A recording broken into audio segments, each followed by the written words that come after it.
Hey there, and welcome to Family Revenge. We're so glad you're here. Don't forget to like and subscribe so you can stay with us for every twist and turn.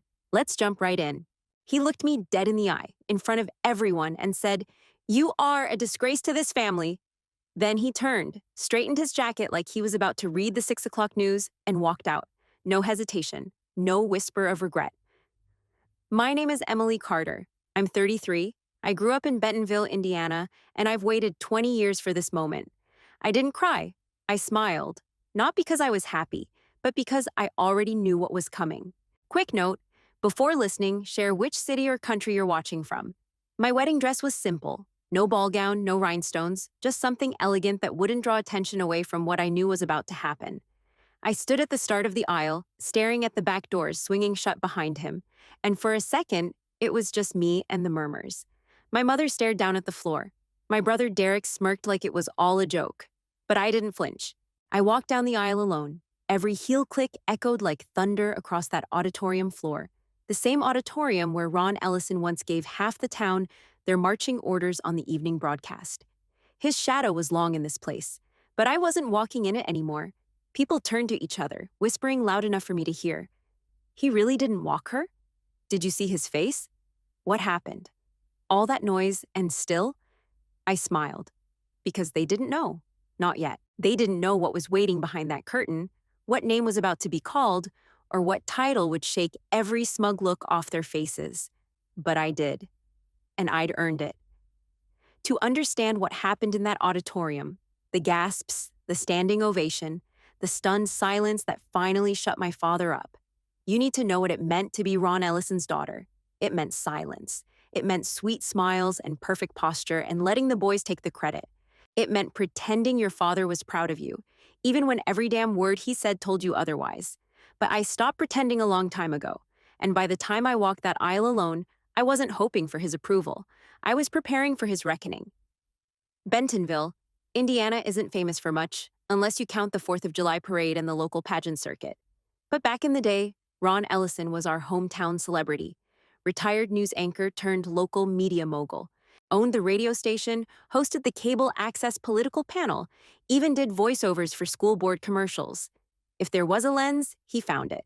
And we, me, my mom, and my older brother Derek, existed mostly in the background of his spotlight.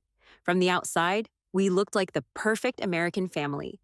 Ron in his navy blazers and tie pins, my mom smiling soft behind him, Derek with his dimples and debate trophies, and me, quiet, polished, and always camera ready if needed, which wasn't often. That house was a set, every room staged, every dinner a performance. One of my earliest memories was watching him in the living room, practicing a speech to the Chamber of Commerce. He paced back and forth, hands cutting the air, voice rising and dropping like some preacher on the verge of salvation. I was 5, maybe 6. I started mimicking him, stood behind the couch, waved my hand just like he did and said, "Ladies and gentlemen of Bentonville." He laughed. Full belly-deep laugh. I kept going, messed up the next line, said community instead of county or something small like that. His face changed instantly. He pointed that heavy finger at me and said, "Don't repeat things if you can't get them right." People remember mistakes. That was the first time I felt it, the weight of his name, not as pride, as pressure. Growing up, Derek was the heir. I was the ornament. Every school year, Dad picked Derek's debate topics, coached him on cadence, pulled strings to get him FaceTime with mayors and business leaders. By 12, Derek had his own segment on the local youth leadership channel. Me, I was told to keep your smile sweet and let the boys shine. At school functions, people said I looked like my mom. Ron made a point to correct them. "She's got my camera face, but she doesn't have the stomach for it." I started writing in secret.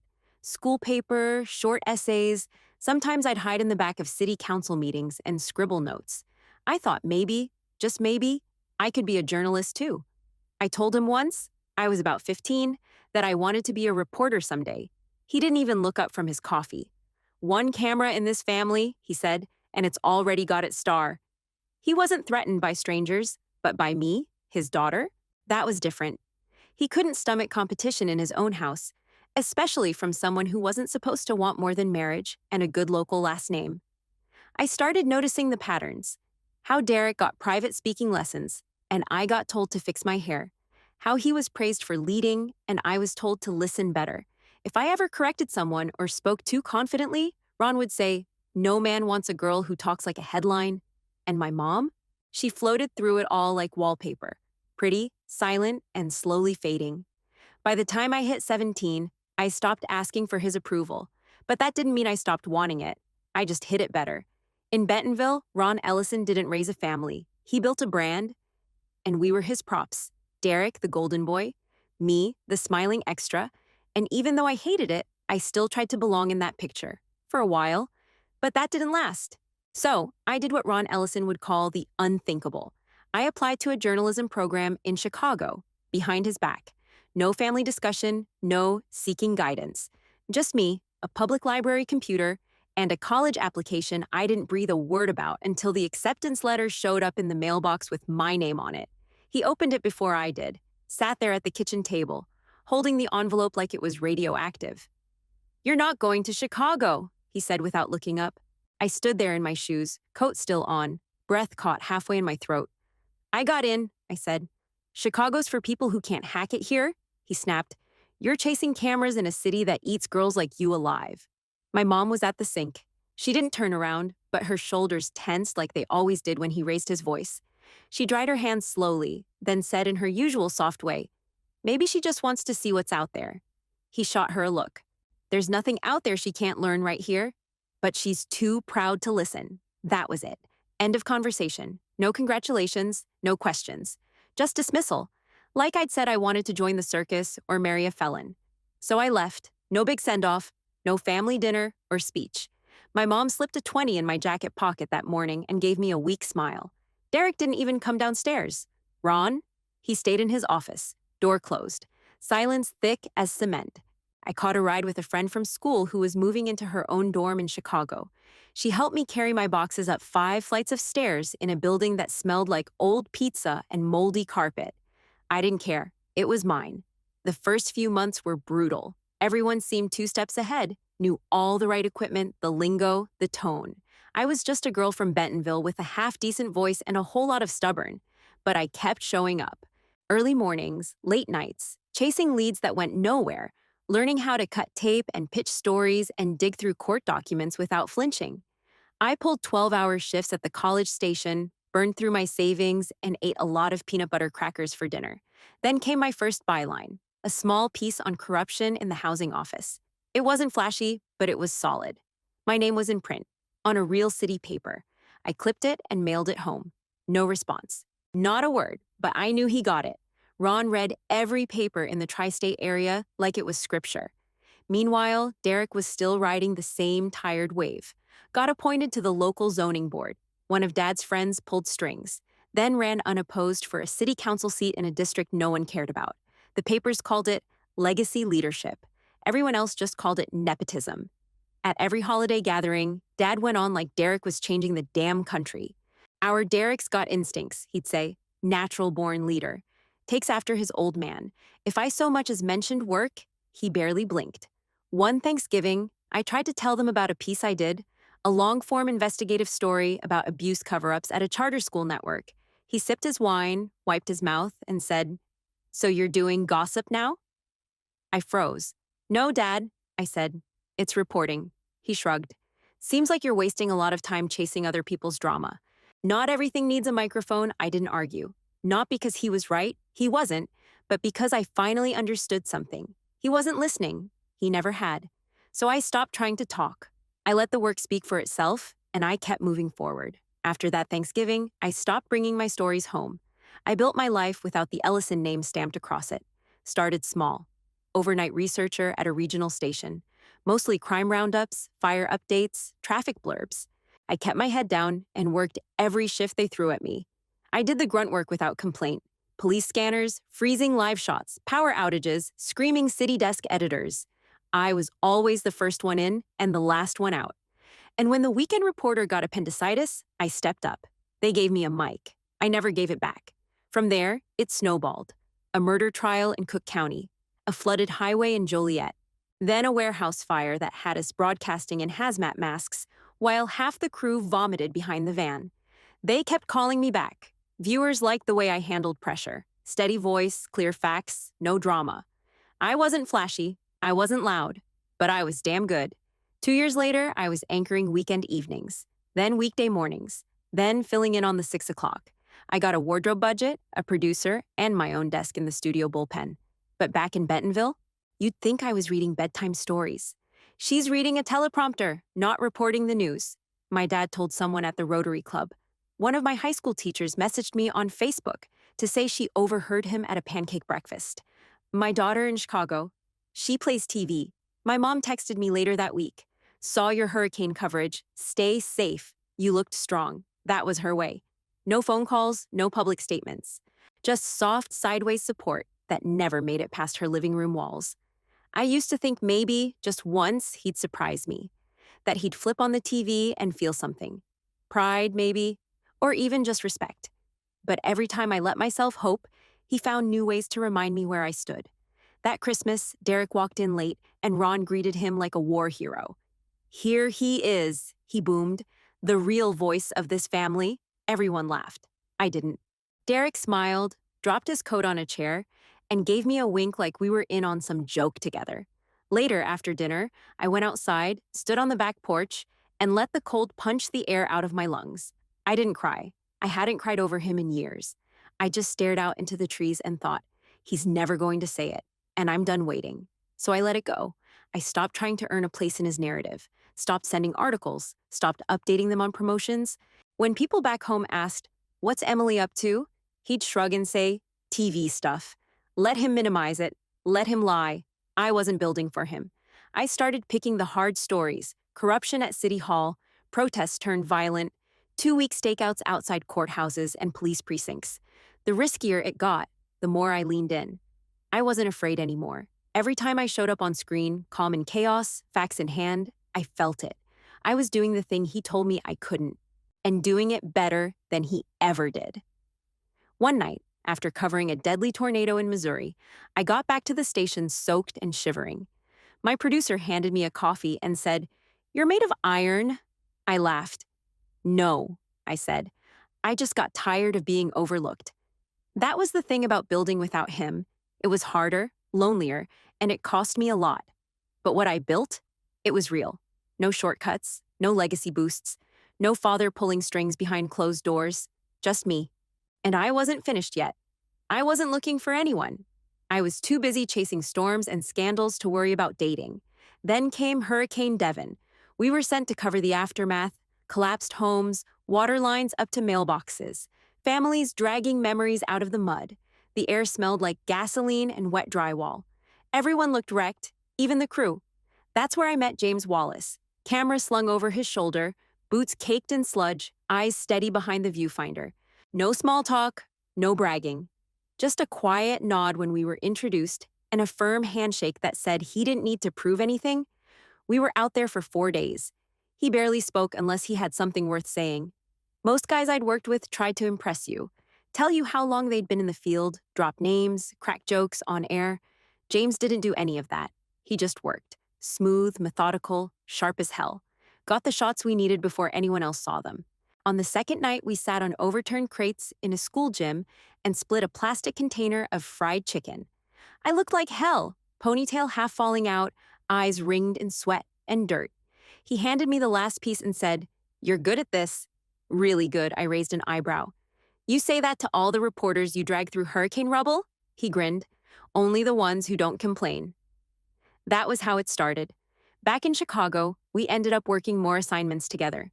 Long hours in editing rooms. Field shoots that turned into midnight coffee runs. I started looking forward to the sound of his boots coming down the hall.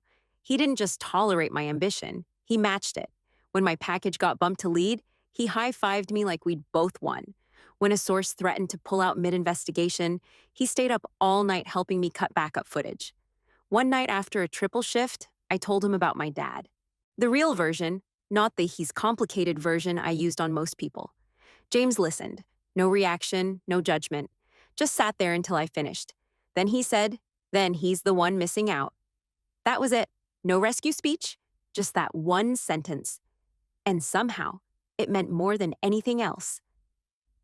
A year later, We were working an early morning shoot at the lakefront, just the two of us, frost in the air, lights barely warming up.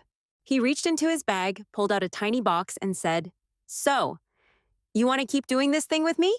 No speech, no flash mob, just a question from a man who already knew the answer. I didn't blink. Yes. We planned something small, modest, no ballroom or plated steak dinners, just a ceremony back in Indiana, local auditorium, close friends, a few family members. Simple. I knew exactly what I was walking into. My dad wouldn't approve. James wasn't a politician, didn't come from a respectable lineage. And worst of all, he worked behind the camera. A man like that wouldn't impress Ron Ellison. I didn't care. James had already given me more than my father ever did: respect without conditions, support without ego, and the kind of love that didn't shrink when I stood in the spotlight. So we set the date, and I braced for the fallout. We told my family over dinner at the house in Bentonville. I already knew how it'd go, but I did it anyway. I wanted to look them in the eye. It was quiet at first, forks scraping plates. My mom blinked a few times and set her glass down. "Well," she said softly, "that's lovely. Let's just keep it simple." Of course, simple meant small, quiet, forgettable. No fuss, no confrontation. She always thought tiptoeing counted as love. Derek leaned back in his chair, chewing on a piece of bread like he was watching some sitcom. Then he grinned that tight, smug grin. "Well, at least someone finally wants to marry you." I didn't even look at him. Not worth it. My dad put his napkin down slowly, folded it like a news script, and didn't lift his eyes. "You're marrying a cameraman." It wasn't a question. I nodded. "His name's James. He's a producer now. He's not anyone." That's when I locked eyes with him. "He's someone to me." Ron looked straight at me for the first time in months. His voice was flat, no volume, just that cutting steel edge he always used when he wanted to land a clean hit. "You're a disgrace to this family. Don't expect me to walk you down any aisle." Derek snorted into his drink. I didn't flinch, didn't fold. I pushed my chair back, stood up, and said, "I'll walk myself." Then I left the room. He didn't follow. None of them did. Back at the hotel, I sat on the edge of the bed in silence, shoes still on, coat half zipped. I felt like I should cry. Maybe once I would have, but not anymore. James came over, knelt in front of me, took both my hands in his like they were something fragile he wasn't afraid to hold. "You've been walking alone a long time," he said. "This time, you'll just have people watching." I smiled, but it was the tired kind, the kind you earn. We set the wedding date anyway. We booked the auditorium in Bentonville, same one Ron used to give speeches in, back when he thought he ran the town. I sent out invites. His name wasn't on the program. There wasn't a father of the bride section, just me and James, and a list of people who knew how to clap for something real. The silence from my family after that was loud, but familiar. I didn't need them to call. I didn't want a speech. I knew they'd show up anyway. Not for me, but for the drama, for the whispers and the spectacle. Because nothing thrilled small-town people more than the downfall or the rise of a name they thought they understood. And mine, it wasn't his anymore. But the reckoning? That hadn't happened yet. Not even close. The Bentonville Town Auditorium hadn't changed in years. Same creaky seats, same faded curtains, same wooden stage where Ron Ellison used to deliver his State of the Town addresses like he was running for president of Earth. Now it was decorated in white chairs and string lights. Soft music played over the speakers. People started filing in early. Neighbors, old teachers, local reporters with nothing better to cover. Some came for the wedding, most came for the drama. It was the event of the month, and Ron Ellison wasn't walking his daughter down the aisle. Everyone knew it. They just didn't know why. Whispers floated through the aisles like smoke. Did she really not ask him? I heard he refused. She always was a little rebellious, that one. I got ready in the green room off stage. A closet, really. Folding chair, wall mirror with a crack in the corner, and a plastic tub full of bobby pins and safety pins. My dress hung from a wire hanger on the door. My mom stood behind me, trying to fuss with the veil I wasn't planning to wear. "You sure you don't want it?" she asked, holding it up like a peace offering. "I'm sure." She nodded but didn't leave, just kept smoothing invisible wrinkles from the skirt, trying not to meet my eyes. "He's not here," I said. She bit the inside of her cheek. "Let's just focus on today." Of course, focus on the flowers, not the hole in the room. A knock at the door. Derek stepped in without waiting. Wow, he said, glancing at me like he was judging a car he wouldn't buy.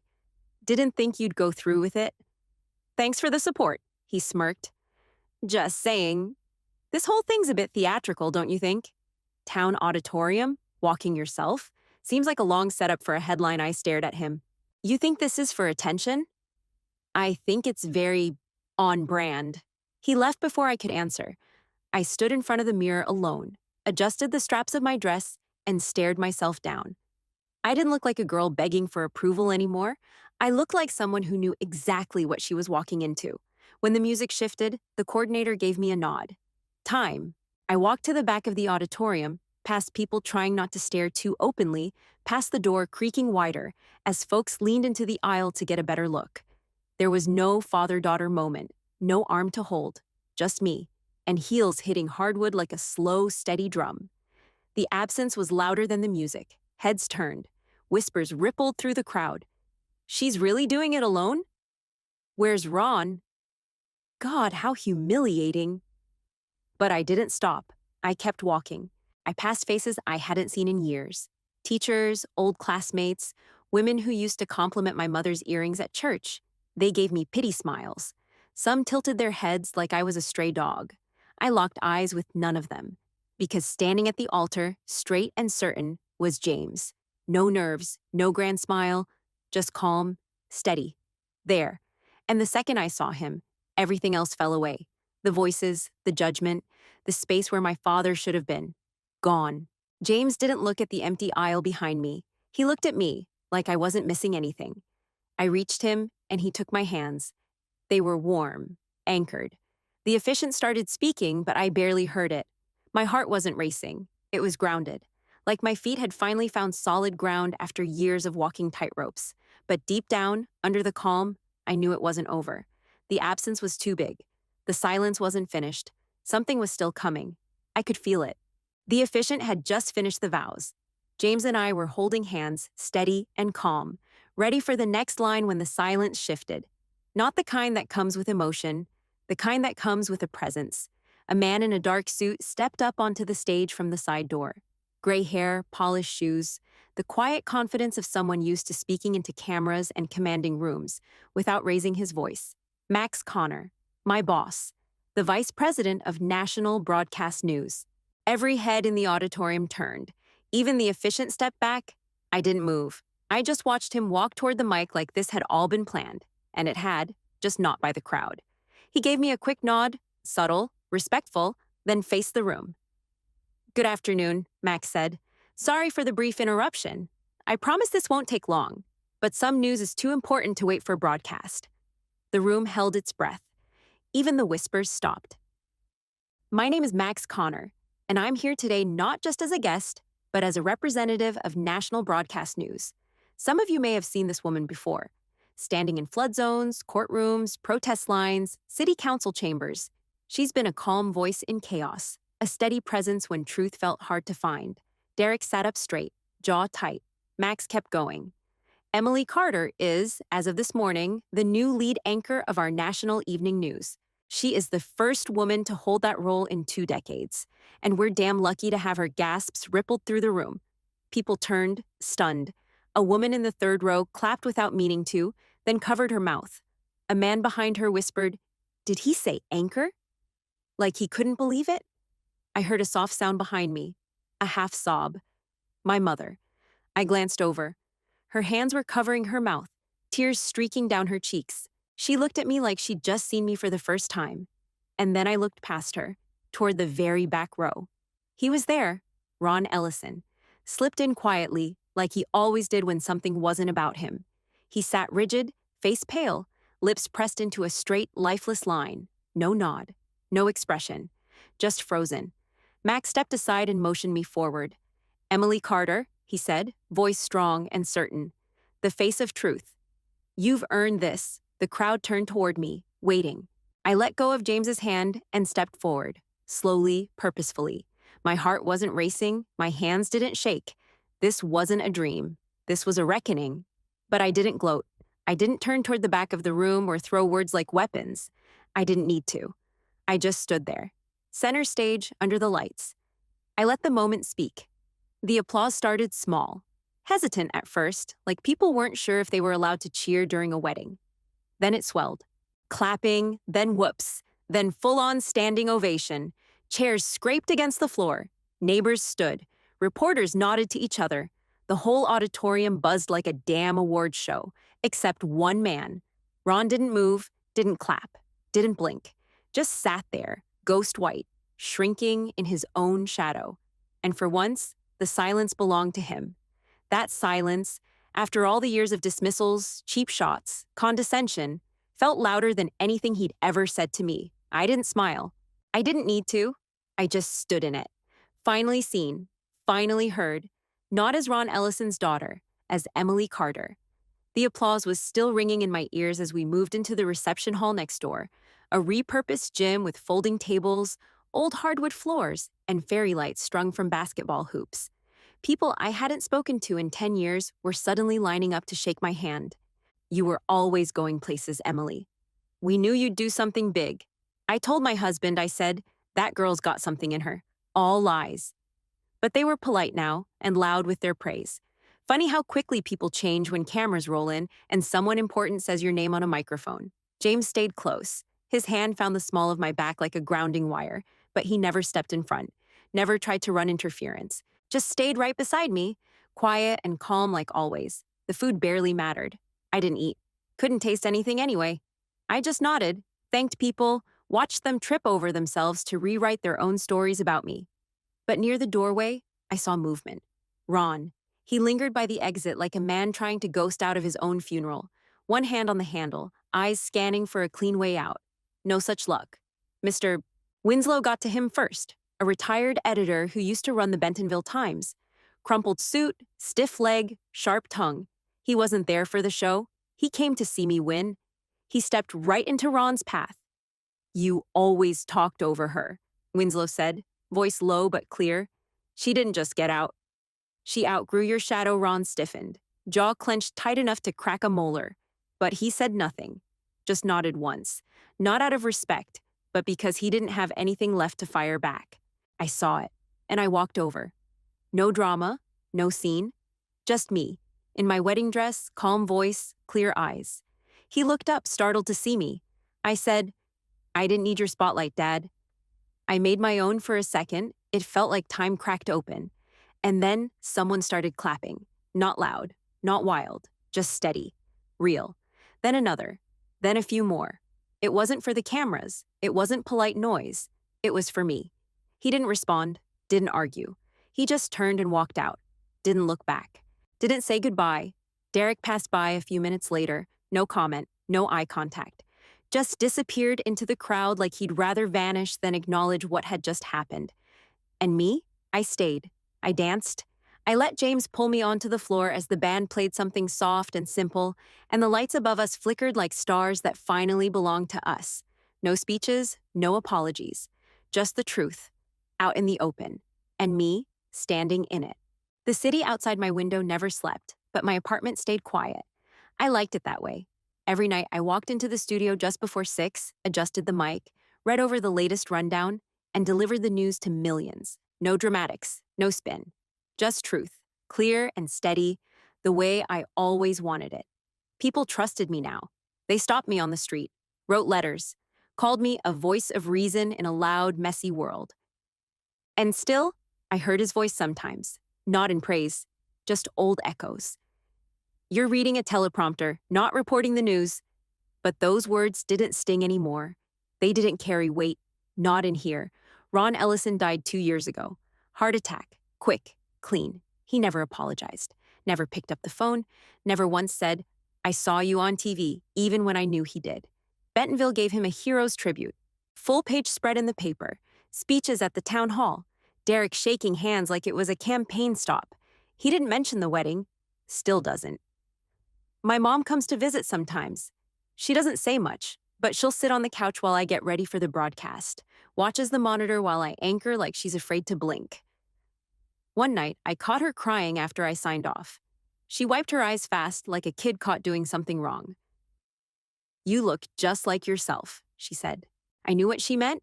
She never had the words, but she finally saw it. I didn't need my father's voice to get here.